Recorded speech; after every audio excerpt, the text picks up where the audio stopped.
नमस्कार, मैं हूं आपके साथ अभिषेक पुंडीर।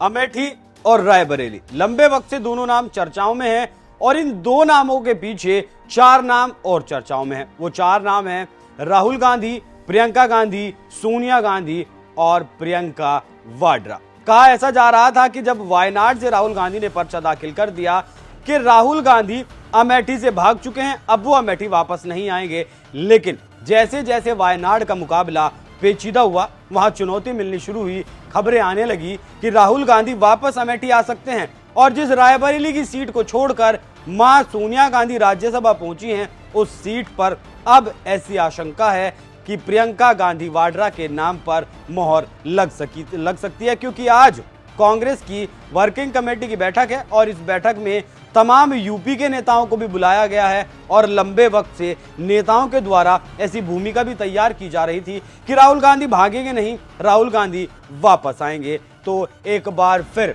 आज मोहर लग सकती है राहुल गांधी और प्रियंका गांधी के नाम पर कि वो एक अमेठी से लड़े और एक रायबरेली से लड़े।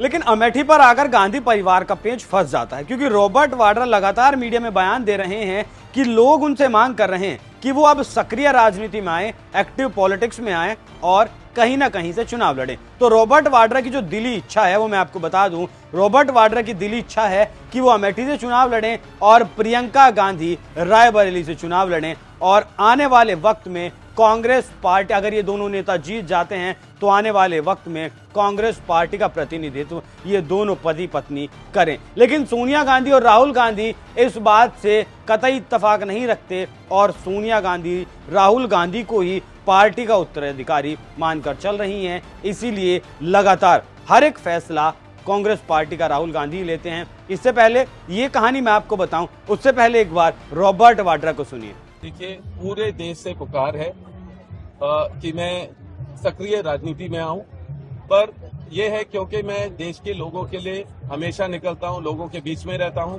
मैंने 1999 से वहां प्रचार किया, लोगों के बीच में रहा और 2004 में भारी बहुमत से सोनिया जी को जिता के लाए।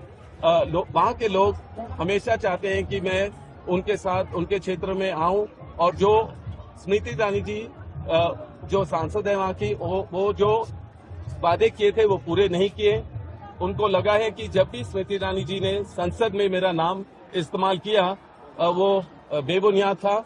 कोई आरोप जो लगाए वो उसको प्रूव नहीं कर पाए और वो हमेशा, मैंने उनको चैलेंज भी किया अपने सोशल मीडिया के द्वारा। मैंने बोला कि अगर कुछ भी गलत होता है, अगर मैं किसी व्यक्ति से मिलता हूँ तो वो आरोप को प्रूव करे, नहीं तो मतलब वो बिल्कुल बेबुनियाद ऐसे इल्जाम ना लगाए। कांग्रेस की स्थिति क्या है इस समय? आप देख रहे हैं जो पहला फेज था जरूर कांग्रेस के हित में गया है और सेकंड फेज भी लोग बदलाव चाहते हैं और ये बदलाव का समय है और वो देख रहे हैं राहुल और प्रियंका की जितनी मेहनत है वो उसको समझ रहे हैं और वो बदलाव है और वो गांधी परिवार के साथ है। आज द्वितीय चरण का चुनाव हुआ है, क्या लग रहा है देख करके कि यूपी में किस तरह का रिस्पांस मिलेगा? जरूर अच्छा मिलेगा। लोगों को बदलाव चाहिए, लोगों को ये जो डर है और जो भय सब में डाला हुआ है, जो कोई भी अगर व्हाट्सएप करता है या कोई भी कुछ बोलता है तो उनको लगता है कि कोई ना कोई उनके ऊपर आफत पड़ी आएगी। और जैसे ये ईडी और जो अलग अलग दुरुपयोग होता है एजेंसियों का, उससे लोगों को छुटकारा चाहिए। तो आप समझ सकते हैं रॉबर्ट वाड्रा किस हद तक राजनीति में आने के लिए उत्साहित हैं और वो चाहते हैं कि वो अमेठी से चुनाव लड़ें। लेकिन वो जो मैं बता रहा था कि अब ये जो घमासान है गांधी परिवार का, ये अब घर से निकलकर सड़क पर आ चुका है, क्योंकि रॉबर्ट वाड्रा का मीडिया में बयान देना ये दिखाता है कि गांधी परिवार में सब कुछ सही नहीं चल रहा है। लेकिन खबरें ऐसी हैं कि सोनिया गांधी चाहती हैं कि पार्टी का जो उत्तराधिकारी है, पार्टी की जो कमान है, वो राहुल गांधी के हाथ में रहे। लेकिन अब रॉबर्ट वाड्रा को लगने लगा है कि प्रियंका गांधी का भी इस पार्टी पर कुछ ना कुछ अधिकार होना चाहिए और प्रियंका गांधी के जरिए रॉबर्ट वाड्रा भी अब राजनीति में आना चाहते हैं और गांधी परिवार का जो ये पार्टी है, गांधी परिवार की कांग्रेस पार्टी, इसमें वो भी अब अपनी हिस्सेदारी चाहते हैं। तो देखना होगा आज जो कांग्रेस की कमेटी की जो बैठक है उसमें उम्मीद है शाम तक इन दोनों नामों पर मोहर लग जाएगी और रायबरेली से प्रियंका गांधी के नाम पर मोहर लग जाएगी। लेकिन जब राहुल गांधी के नाम पर अमेठी से मोहर लग जाएगी उसके बाद रॉबर्ट वाड्रा का क्या होगा? क्या रॉबर्ट वाड्रा फिर बगावत करेंगे, पार्टी से बगावत करेंगे, घर से बगावत करेंगे, गांधी परिवार से बगावत करेंगे, क्योंकि रॉबर्ट वाड्रा भी जान चुके हैं कि राहुल गांधी के नेतृत्व में कांग्रेस पार्टी का कोई भविष्य नजर नहीं आता। और ये बात सिर्फ सोनिया गांधी और राहुल गांधी को नजर भले ही नहीं आती हो, लेकिन देश इस बात को जान चुका है। तो अब देखना होगा कि जो गांधी परिवार का ये ऊंट है, अमेठी और रायबरेली का जो ऊंट है, वो किस करवट बैठता है। अमेठी से राहुल गांधी के आने के बाद क्या रॉबर्ट वाड्रा बगावत करते हैं, और क्या वाकई में रायबरेली से कांग्रेस पार्टी प्रियंका गांधी को चुनावी मैदान में उतारती है। इसी को लेकर अब स्मृति ईरानी भी राहुल गांधी पर हमलावर हैं, उन्होंने भी राहुल गांधी पर हमला किया है, और क्या कुछ कहा है वो भी आपको सुनाएंगे। और बताइएगा आपकी इस पूरी खबर पर क्या कुछ राय है। नमस्कार। रिश्तों की दुहाई इतनी दी, फिर वायनाड चले गए। हमने कहा वाह भैया, लोगों को रंग बदलते देखे थे, परिवार बदलते पहली बार देखे।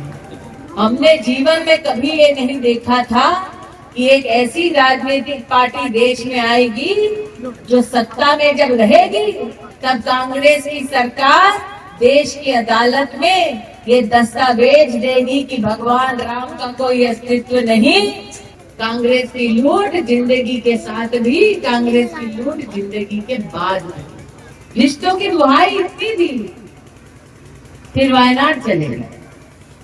वायनाड जाकर जब नामांकन पत्र भरा तो घोषित कर दिया कि अब वायनाड ही उनका परिवार है। हमने कहा वाह भैया, लोगों को रंग बदलते देखे थे, परिवार बदलते पहली बार देखे। अरे औरत भी जब ब्याह करती है, ससुराल जाती है तो जीवन भर मायके का सम्मान रखती है भैया, लेकिन ये तो अधूरी है। ना रिश्तों का सम्मान रखा, ना लापता सांसद को झेलना, इतने साल उसका सम्मान रखा। आज जो आप सब यहाँ उपस्थित हुए हैं, आप सब जानते हैं कि 20 मई को जब कमल का बटन दबाएंगे तो गरीब आने वाले 5 साल मुफ्त का राशन पाएंगे। आप सब जानते हैं 20 तारीख को कमल का बटन दबाएंगे तो हर किसान 6,000 रुपया अपने बैंक के खाते में पाएगा। आप सब जानते हैं कि आप 20 तारीख को कमल का बटन दबाएंगे तो आयुष्मान भारत योजना की 5 लाख रुपए प्रतिवर्ष की सुविधा पाएंगे। आप ये जानते हैं, लेकिन एक चीज नहीं जानते, कांग्रेस पार्टी ने ये घोषणा की है।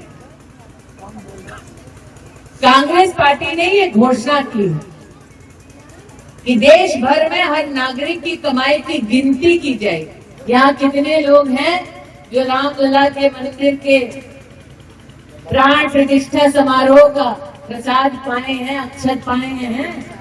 पाए ना? अब ये बतलाइए, किसी ने अक्षत ठुकराया, प्रसाद ठुकराया?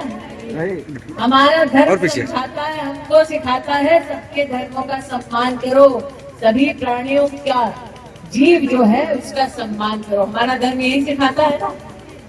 हमारे धर्म में जब ये संस्कार है कि प्रभु राम का अपमान न हो, हर भगवान का सत्कार हो, तो ये बतलाओ कैसा लगा जब कांग्रेस के नेताओं ने राम मंदिर के समारोह का निमंत्रण ठुकरा दिया।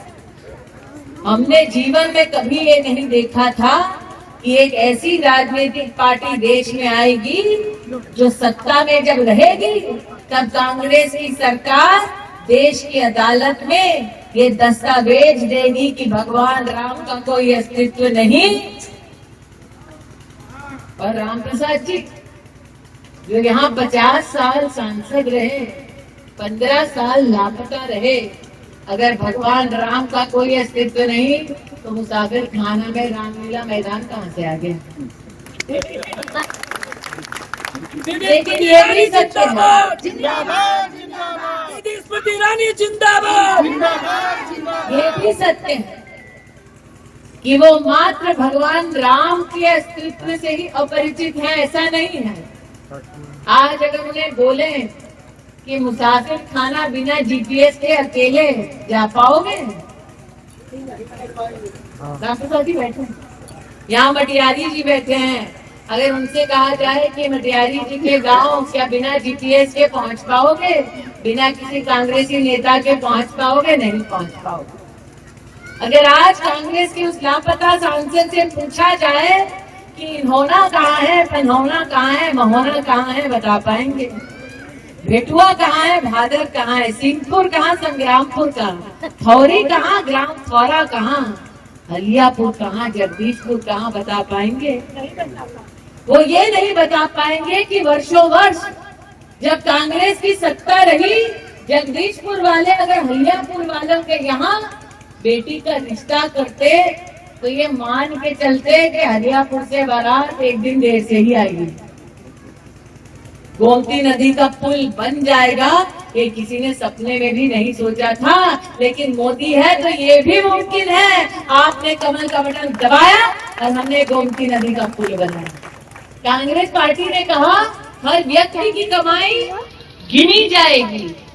कमाई गिनने के बाद छुपैया नेता नहीं बोले, राहुल जी प्रियंका जी बोले कि हर व्यक्ति की कमाई गिनी जाएगी, फिर कांग्रेस वो कमाई लेगी, फिर जैसा उचित समझे कांग्रेस वो संपत्ति लोगों की बांटेगी। अब हम जानते हैं अमेठी वाले, कांग्रेस आज तक किसी गरीब को मुंशीगंज गेस्ट हाउस में एक कप चाय भी पिलाए नहीं पिलाए।